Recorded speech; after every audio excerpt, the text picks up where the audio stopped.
Welcome to the Straight from the Source's Mouth podcast. Frank talk about sex and dating. Hello, Tamara here. Welcome to the show.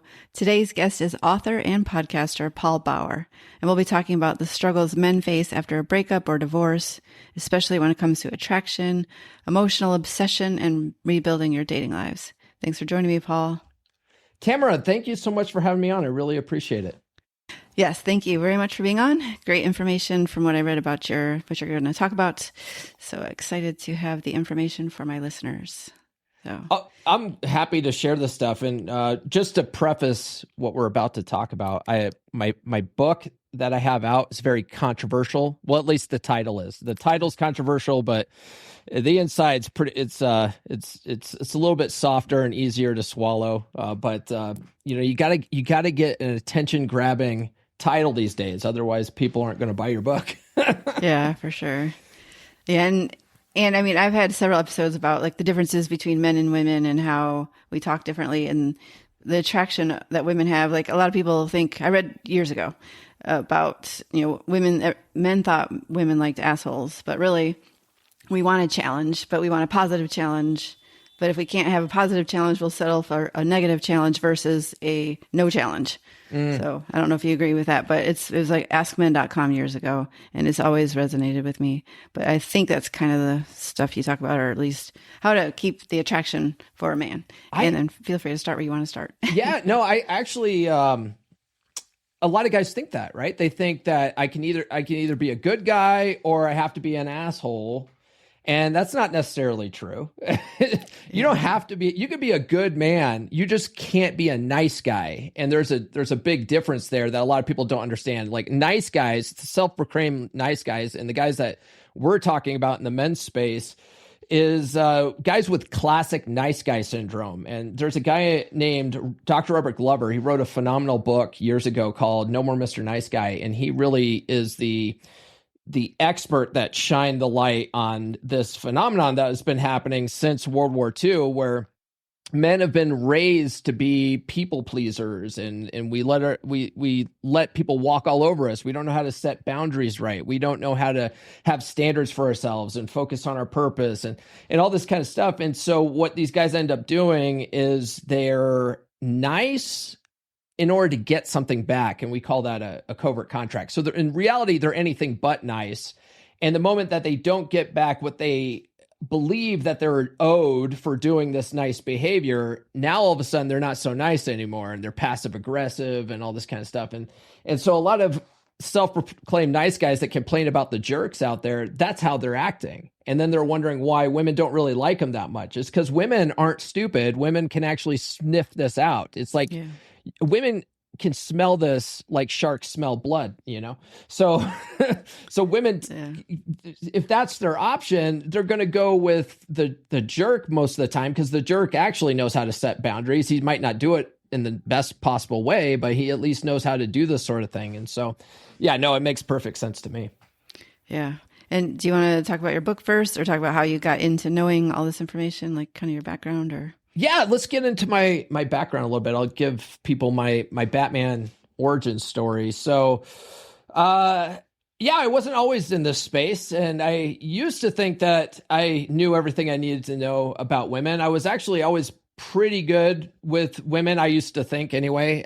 In high school, I always had girlfriends, but I was always that guy that was running for the white picket fence. I was looking for a wife someday, and I would just sniper date any girl that was remotely nice to me. I would go all in on her, and this is it. She's the one, And so that carried after high school into the Navy, and 2 years into the Navy, I met my now ex-wife, and she and we eloped when I was 19. And so I wasn't even old enough to drink alcohol yet, but when we did that, we hadn't even really known each other that long. I met her when I went home on leave one time through some mutual acquaintances. And we had this long distance relationship for about a year before I convinced her to move out to San Diego, where I was stationed. And then 3 months after that, we got we eloped because I was getting ready to go on deployment and I wanted to make sure she was taken care of. And that was my job as a man, to be a provider and all this kind of stuff. So I did that. I married her.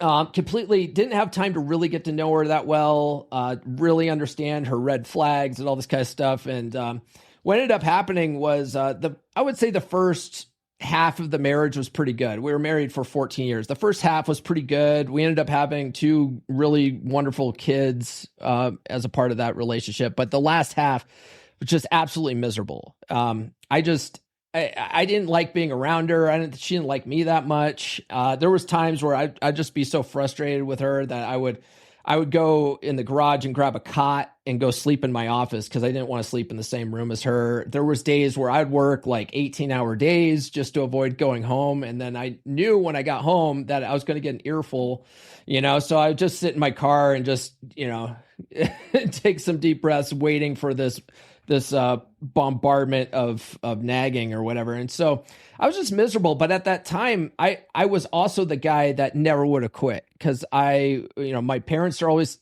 stayed together. My grandparents, both sets of grandparents stayed together, but they were always miserable. The men in the relationships were miserable, but that's just how life was. And so I was like, oh, this is it. You get married. It's pretty good at first. You have some kids and then it all goes downhill and you're basically Al Bundy. That's just how life is supposed to be.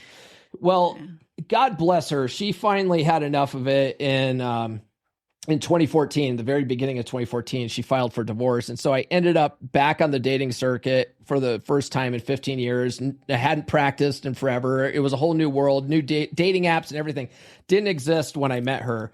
And so I just floundered. I floundered around for about 11 months. And I was 50 pounds overweight and stuff too. And so I just floundered for 11 months until I met this other gal, who I refer to on my podcast as Red Pill Chick. I always like to keep people anonymous, And so I met Red Pill Chick and she was a little bit of a chubby chaser. She liked, thicker guys. And so that she took pity on me and I just went back to my old patterns, went all in on the first girl who's nice to me. And we were in a relationship for 4.5 years. And I immediately went back into what I call husband mode, where I just was like, oh, I don't have to try anymore. I already got her. And I was just really looking for that routine, that routine that I had been accustomed to for the last 15 years. So I just immediately went on that. She checked out. She checked out about 2 years into that relationship, and she started lining up male orbiters that she had, around. And next thing I know, at the 4.5 year mark, she's just pushing me away so much and sort of acting so bad that I finally was like, okay, this isn't working for me. We got to break up. And then I found out in hindsight that she was actually cheating on me at the end, And so that was in 2019, and I found myself back on the dating circuit again. This time I was able to get dates really easy because I had lost all the weight during that relationship, but I couldn't keep women around more than 2 or 3 dates. And I was like, what am I doing wrong here? I had this epiphany moment where I realized I was the common denominator. Like both the biggest relationships of my adult life failed. Now I'm back on the dating circuit again for the second time in my adult life, and I don't know what I'm doing. Like I'm clearly doing something wrong. And so one of the blessings of being in the relationship with Red Pill Chick was she was really big into audiobooks. And so I was like, why? I bet you there's some books out here that I can read or listen to that'll help me figure out what I'm doing wrong. And so I just did an absolute deep dive in intersexual dynamics and psychology. I read some of these books 25 times, just on repeat, trying to understand what I was doing wrong. And then I was taking that information and applying it in the dating circuit, and I was having lots of success with it. And that brought me into a men's group that's no longer there on Facebook. But in this men's community, we were all studying a book called How to Be a 3% Man by Corey Wayne. And so what we were all doing in that group was we were all going out and dating and then coming back and sharing our stories of what worked and what didn't, sort of swapping notes, and guys saying, oh, well, try this next time, or read this book. This book has a better understanding of this particular scenario, kind of thing. And so through that experience, I sort of developed my own style. And then I started interviewing guys on that from that group. And that's where my podcast started.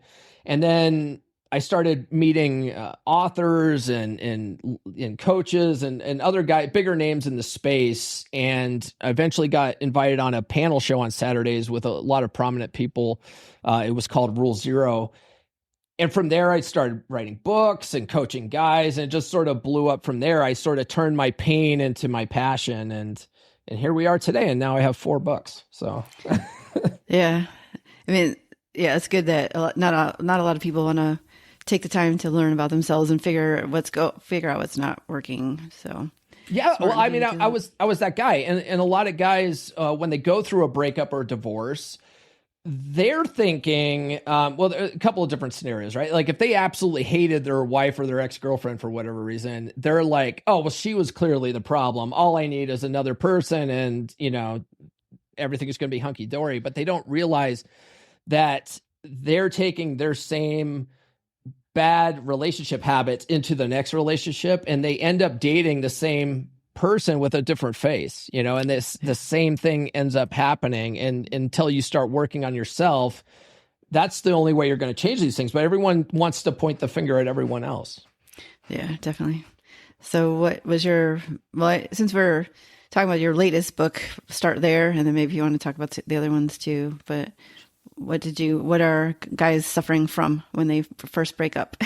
Yeah. So my latest book, it came out in June. It's called Forget That Bitch, A Red Pill Guide to Breakups. And what really inspired me to write this book was I actually had a couple of what I call 3% brothers from that men's group, because we were all studying how to be a 3% man. So we're all 3% brothers in that group. And a good majority of those guys found their way into the space and into that group because they were trying to reattract an ex. And they were all, they realized that they messed something up in their relationship, and they were trying to fix it, and they were trying to get her back. And there was a couple of guys, 2 specific guys, that I just remember they wasted years just pining over an ex. And they would go out dating and they would have relatively good success, but they could never. They were always comparing these new women to their exes. They're never good enough. They're not as good as my ex. And these guys were just stuck for years at a time. And it was heartbreaking to watch. Absolutely heartbreaking to watch. And in the red pill community, which is sort of where I come out of, getting back together with an ex is the worst idea possible, because usually your ex has some kind of preconceived notion about you. It doesn't matter how much you've changed. They always have this idea of who you really are at heart, and they don't believe the surface level changes. And honestly, most guys are only doing these changes just to get her back, and then they just go back to their old programming. So they're not even really doing it to fix themselves and change themselves. They're just doing it as a means to an end. And women aren't stupid, like I said before. Women can sniff this out. So it almost always ends the same. She's going to test you harder. She's going to just to see if this new version of you is real or not. And so it becomes this nightmare, and it causes a bunch of fights, and you end up broken up again. And so I just don't want to see more guys go through this. So when I wrote this book, the way I wrote it was with those kinds of guys in mind.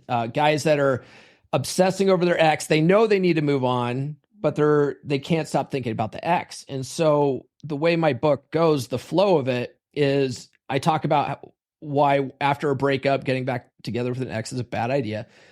But you're not going to listen to me. You're going to want to do what the heart wants, right? So the second chapter is, this is how you get them back. There's a 7-step process for getting an ex back. Like if you go to any breakup coach, any get your ex back coach, this is what they teach you, right? And so I put it in my book. This is how you do it. But then the next chapter after that is like, okay, you got her back, and it ended the same way. Now it's time to move on, right? And so the whole rest of the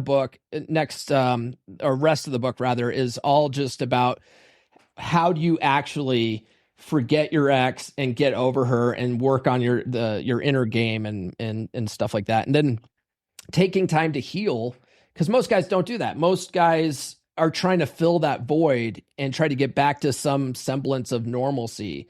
So that's exactly what I was doing after my divorce. And actually after my initial breakup with Red Pill Chick, I was just trying to get back to that normal.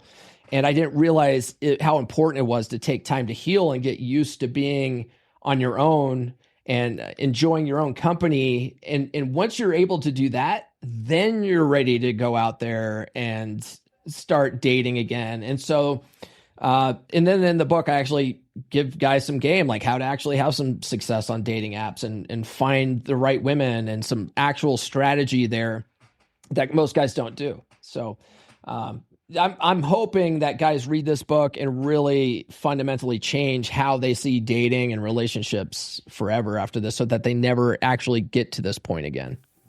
Yeah. Yeah. Like you said, you're just going to repeat the same patterns. And they do say at least 6 months of a break is helpful to like really figure yourself out. And I know I did that before as well, and definitely learned a lot. Did you find that helpful? Yeah, definitely. I mean, I met a totally different person after that, like a different kind of person, and it's just like much better. Yeah. Good.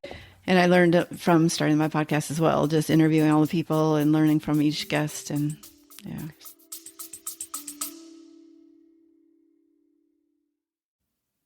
Hi, everyone. Sorry for the interruption. I just wanted to point out that there is a send us a text message at the very beginning of the description, and you can use that to send an anonymous question or comment. So I'd really appreciate it. All right. Thanks. Actually, I did that for years. When I first started the podcast, I was just trying to get other authors and stuff in the space, mainly, selfishly, so I can pick their brain, like what do you think about this? Yeah. So have you read Neil Strauss, The Truth? I haven't read The Truth, but I've read The Game. Yeah. So there's a follow up to The Game where he, that was like the pickup artist stuff, followed them around. Right. He tried his, alternative lifestyle stuff, thinking like that's what he needed to do. And then of course, full circle back to like basically learning about himself and healing and all that stuff.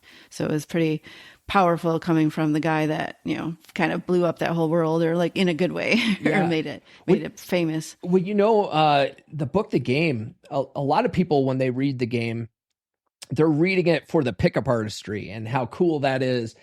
But I got something completely different out of that book. When I read that book, what I was finding was that a majority of those guys, the pickup artists, they were really looking for a deeper connection. They didn't want to just sleep with random girls all the time.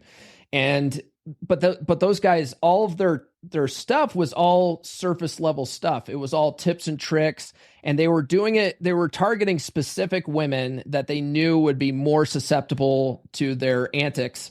So they were looking for, party girls at the club with big hoop earrings and wearing provocative clothing and stuff. They weren't doing it on just the average girl at the supermarket, Yeah. And then when they would get in these relationships, they had no what we call mental frame. They had no sense of purpose. They had no. It was all a facade. Everything that they were doing was flash and no substance. And they couldn't keep these women around, more than a couple of weekends, and it was crushing them. And especially Mystery, it was like he was basically borderline insane half the time, because he was really pining over the one girl, like Nadia or something. I can't remember what her name was. He was just always pining for this one girl. And I think a lot of guys read that. They're like, well, why is he so upset by this? Because, he can have any girl he wants. It's like, no, but he can't have that girl. And he's got this, what we call one-itis for this one girl. And so what I just found it was, my biggest takeaway was these guys never developed that inner game that made them attractive human beings, at a deeper level that women actually wanted to be around for the long term. Yeah. And it sounds like your book is what covers that part of it. Oh, I at least try to, yeah. Or at least more than the other one did. Mm-hmm. Yeah. So you want to talk more about the book, or talk about some other books that you wrote, or how you coach, or how to reach you? Whichever one you want to go next. No, that's good. Well, I could talk about my other books too, real quick. So the book right before this, so this is a part of a series. I'm writing a 3-book series, and this is book 2 in the series. And the way I'm doing this is it's kind of a which way guide. right? So the first book in the series is this one, which is called Get Her to Fuck You Again. And so this is a red pill guide to fix a dead bedroom. And a lot of people, there's basically two main avenues guys find themselves in when they find their way to the red pill space. One is they're married and their wife isn't intimate with them anymore for whatever reason. And so they're just Googling online, like, how do I get her to bang me again, right? Or whatever. And so that's what this book is about. This book is actually about trying to fix your marriage, because a lot of people just don't realize the absolute hell and the meat grinder of family court is, especially for men. It's really unfavorable for men. And it's interesting because people might argue that the laws aren't really written against men. They're written against the higher earner, the person who brings in the most money. Well, the funny thing is that women's nature, they have their primary sexual strategy is what we call hypergamy.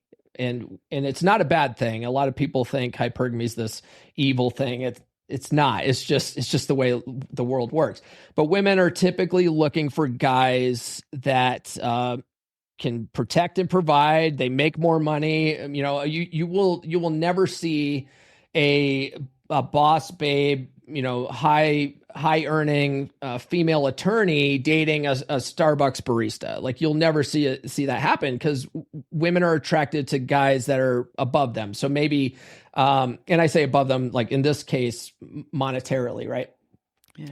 And so typically women are marrying guys that earn more than them. And so when you apply the laws to that, the guys get screwed at, you know, a lot of the time. And so what I'm trying to do is try to help guys who didn't get the memo that maybe marriage isn't the best idea for men, and they pulled that trigger and they're in the circumstance. A lot of them can turn this around.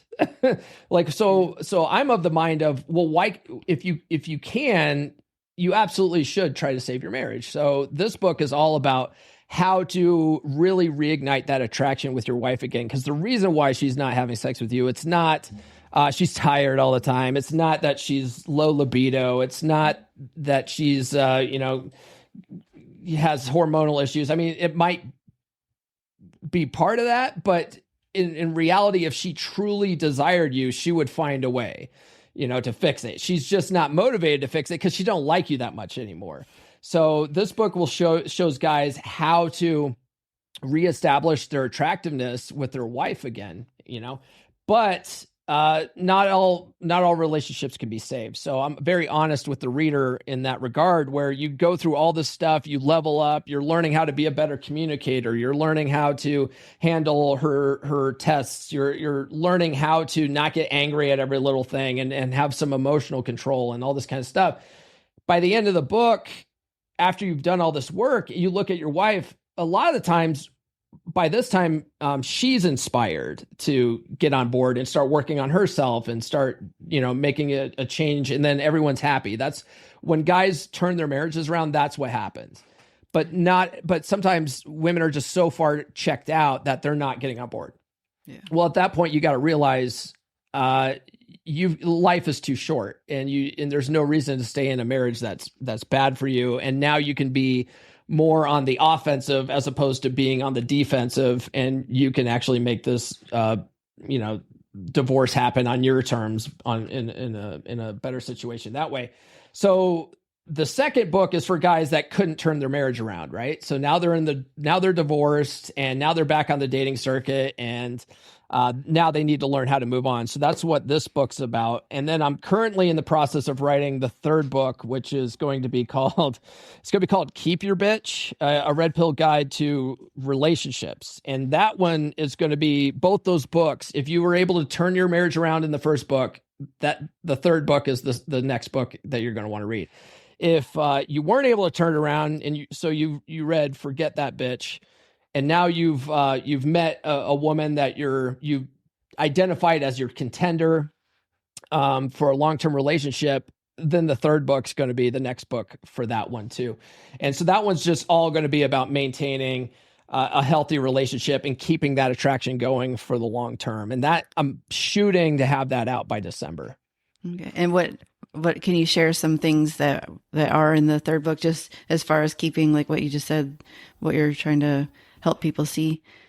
Honestly, a lot of it is going to be a mix of the first two books, because in Get Her to Fuck You Again, a lot of it is how to set the tone and actually lead the relationship, and do it from the model of what we call a captain and first officer dynamic, or I call it a captain and executive officer dynamic. And we found in the space, after trading notes with guys in back forums and stuff like that for the last 20 years, that's the most effective way to run a relationship. And women tend to be happier in a relationship dynamic like that. And so a lot of it is just more of that type of how to do that, how to take her on dates, how to flirt with her, and how to just keep that fun and excitement alive going long term, and how to avoid complacency the most. Yeah. How would you say is best for a woman to approach? I mean, you usually talk about the opposite, where the woman doesn't want to have sex, but what if how would a man want a woman to approach for sex? Well, that's one thing that I talk about a lot, because a woman can do whatever she wants. She can approach however she wants, and a guy will be cool with it. He would just be happy that she's approaching. So I think a lot of women get in their head about that sort of thing, because it's not natural to them to be the initiators. Like that, when it comes to dating, women aren't out there shooting their shot all the time. They're out there sort of like, oh, I hope this guy notices me, and so they sort of put themselves in the guy's vicinity, hoping that he'll say something, right? That's girl game, but guys are clueless to that sort of thing. So for women, I would say you can initiate however it's going to be well taken 99.9% of the time. For guys, what I tell them, because a lot of guys, what they'll do is they'll get in their head of, I want her to initiate more. And so they think if I stop initiating, she's going to initiate more. And that's not what happens. Like what happens is sex just dries up. It just stops happening. And so what I tell guys is like, look, it's just not in your wife's nature to initiate all the time. So if you want more sex, like you need to initiate more. You need to be the one that's seducing her. You need to be the one that's doing what we call kino escalation throughout the day. And don't just wait until bedtime and go, okay, well now it's 10 o'clock, it's sexy time, because women can't just flip it on like a light switch like men can. You have to sort of prime the pump throughout the day, get her in the mood first. And so that's what I teach guys how to do that in the book, so that by the time it is bedtime, she's just as ready for it as you are, And yeah. I'm like, if you do that enough, she's going to initiate plenty. You don't have to worry about it. Yeah, definitely. Yeah. Do you want to talk about your podcast or how people can work with you as a coach? Yeah, we can do that. So if you want to check out my podcast, it's best to just go to comeonmanpod.com, www.comeonmanpod.com.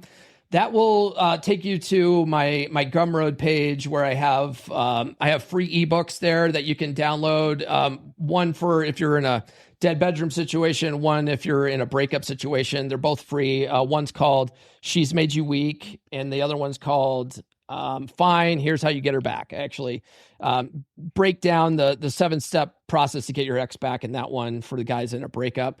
You can hire me from coaching there. And then you can also check out my podcast. I have new episodes every Monday, Wednesday, and Friday on all the major podcast platforms. And the show is called the Come On Man Podcast. Okay. And do you have any final takeaways you want the listeners to get from what you've shared?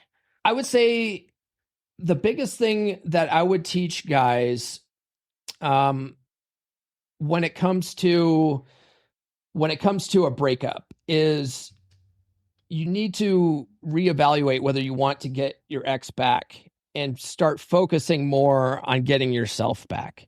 I think that's the biggest takeaway I'd want guys to get from this episode. Okay. Well, thank you very much for being on. Good information, of course. And yeah, I know the titles might offend some women or some people, but like you said, you got to be catchy to. It's not to written see for it. women. So, but I'll tell you what, if you have a lot of female listeners, a lot of women do have brothers out there. They have uncles, they have fathers that go through this sort of thing, and they can see it. Like women sort of can sniff out the badness in other women better than men can, right? And so a lot of women will see a guy just pining over their ex, and she'll be like, man, you just need to move on. You just need to move on. And so if that's a woman in your audience and she's got a guy friend or a brother or something like that, like, recommend this book for him because that will help him through, I think, more than anything. Yeah. Hearing it from someone neutral too. But yeah, books definitely do that. All right. Well, thank you very much for being on. And if you love this episode, be sure to tell your friends about it and rate it as well. And thank you again, Paul, for being on. Thanks, Tamara. I appreciate it. All right. And don't forget to check out his website. All right. Thanks, everyone. Frank Talk, sex and dating educates.